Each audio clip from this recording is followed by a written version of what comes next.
Class example 3.52. Use an algebraic process to solve each of the following equations. So before I do this question, I'd just like to remind you to pause the video if you need time to catch up, and then just press play when you're ready. So for this question, we're not going to be able to solve this one the same way we did in the last example. We're not going to be able to just rewrite this as a logarithmic equation. And the reason for that is because we have our variable x is in the exponent on both sides of the equation. So it just won't work out. So what we're going to do instead is we're going to take the log of both sides. Now, it would work. You could take the log of base anything. It might actually be nice if you like to call that base 2. Try it out. You could solve it that way if you want to try this again after. And you'll find it actually makes things a little bit easier if you do pick base 2 or if you pick base 5. We'll talk more about that later. But for now, just take the standard log of both sides. Now, what this is going to allow us to do is we're going to be able to move this x plus 3 down to the base level, and this x, or 2x minus 1, down to the base level. So then we can actually just do some algebra and solve for x. So you can see we've moved it down now. Now, be careful when you do move it down to make sure that you keep it in brackets, because really it's x plus 3 times log 2. It's all of x plus 3 times log 2. And the same with the other side. Now, the log law that we used was this third one on your formula sheet. So now, in order to get this next row, what we did was we're going to distribute the log 2 onto both terms. So now we have x times log 2 plus 3 log 2. And same with the other side. We had to distribute onto both of those terms. Now, looking at this, I just want to take a second to kind of like maybe picture this a little bit different. Although we're dealing with logarithms, which is a new concept for you, it's not as bad as you think.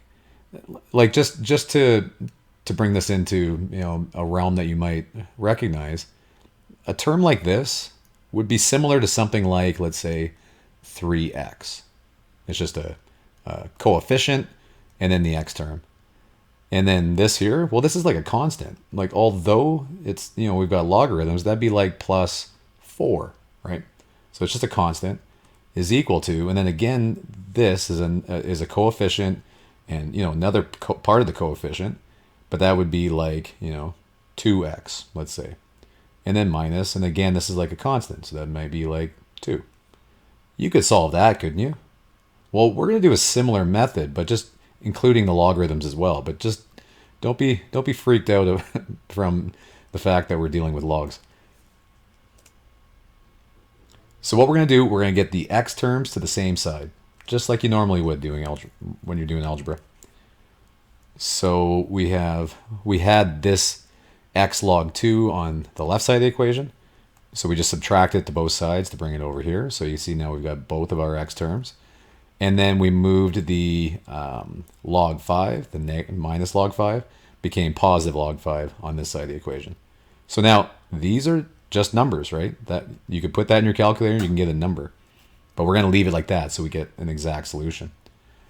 So now at this point, how do we get x on its own? Well, we're going to use a fancy little technique here. We're going to factor out the x. So you can see now we just have x on its own. And then we're left with everything on the inside. So how does that help us? Well, this is x times this entire term in brackets. So we can just divide both sides by this entire thing.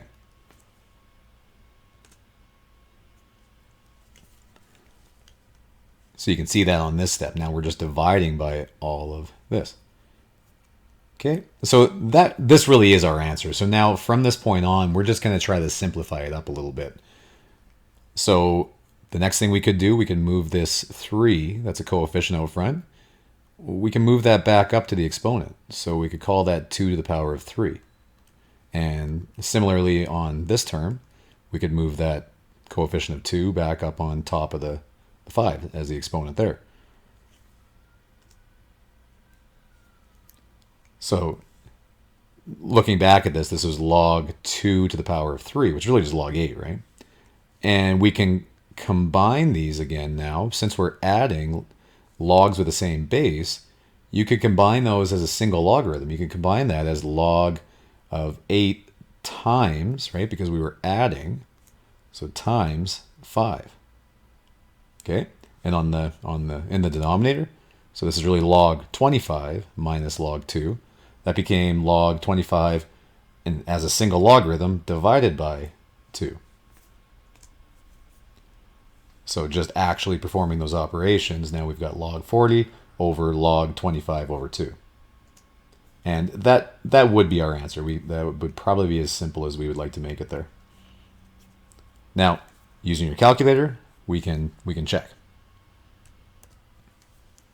So in your calculator here, we're just showing that if you put this in your calculator, we would get 1.46 roughly.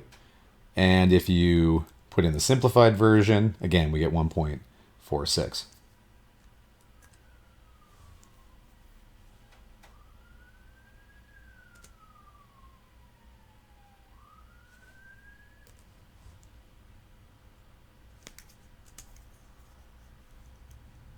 So we can also go back to the original now, and we can put in our solution. We can verify. So 1.46, we're going to replace the x with 1.46, and we get roughly 22. So if we put that in for this side of the equation, we get roughly 22. And if we put it in for the right side of the equation, if we put it in there, we get roughly 22. Now, they're not exactly the same, but that's okay, because we rounded this, right? We rounded this at some point, so we're expecting that it would be slightly different, but it's very close, so we're pretty much right.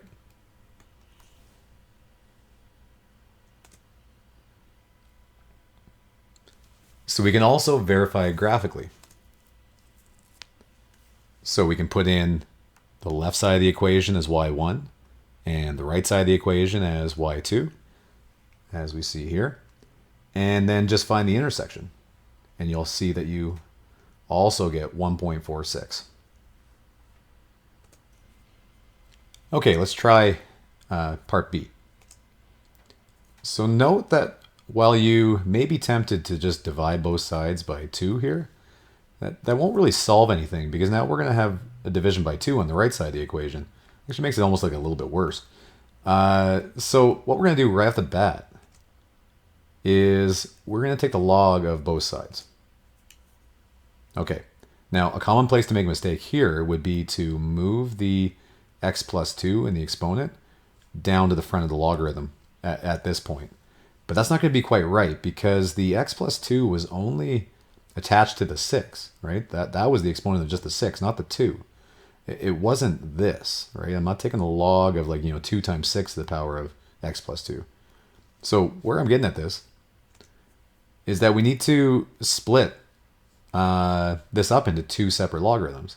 And we can do this because when we have 2 times 6 to the power of x plus 2, then when we're multiplying, you can write that as 2 separate logs with addition. So this is our first log law on your formula sheet. Okay, now that we have it written in this form, now we are good to move our x plus 2 down to the front of the logarithm. And that's what we see on the next row. All right, so just like in the last question there, at this point, we are going to have to distribute the logarithm onto both of those terms.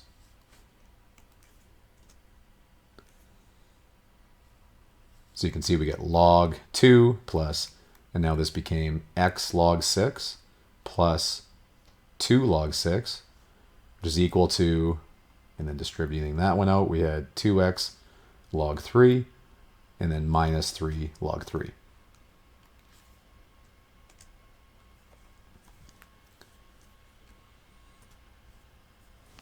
Our next step would be to move any of the x terms with a variable in it to the same side of the equation. So you can see this x log 6 that was positive on the left side, we're moving it, and it's now negative on the right side. Okay, so that came over here, and then this negative 3 log 3 was moved over to the left side. So now these are all constant values, right? That I could put that all in right now, and I could get a number out of that. And then on this side, we've got variables involved. So then again, we're going to factor out the x that's common to both of these terms. And now that we have it factored out, we can just divide both sides by this whole factor.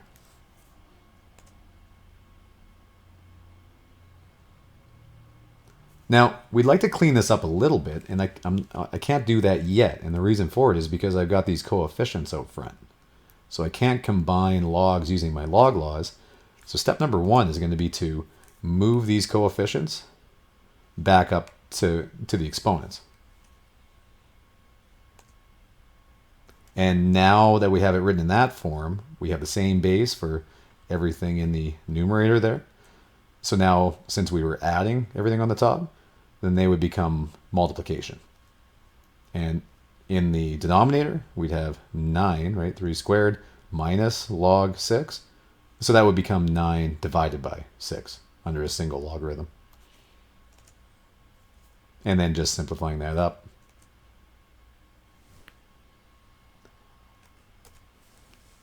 So our exact solution would be this, that you would leave your answer like it's shown here. But if we want to find an approximate solution, then you could put it into your calculator at this point. And that's approximately 18.68. Now, we could also test to make sure that the left side of the equation is equal to the right side of the equation. So then we can just throw our number, our approximate solution, back into both sides of the equation there. And in this case, we get a very large number, but it is the same very large number. Again, even though it's off by a little, it's close enough, right? And they're off because that was an approximate solution to begin with. And you can also verify this graphically. So you can graph the left side of the equation and graph the right side of the equation and find the intersection. And again, we get 18.68.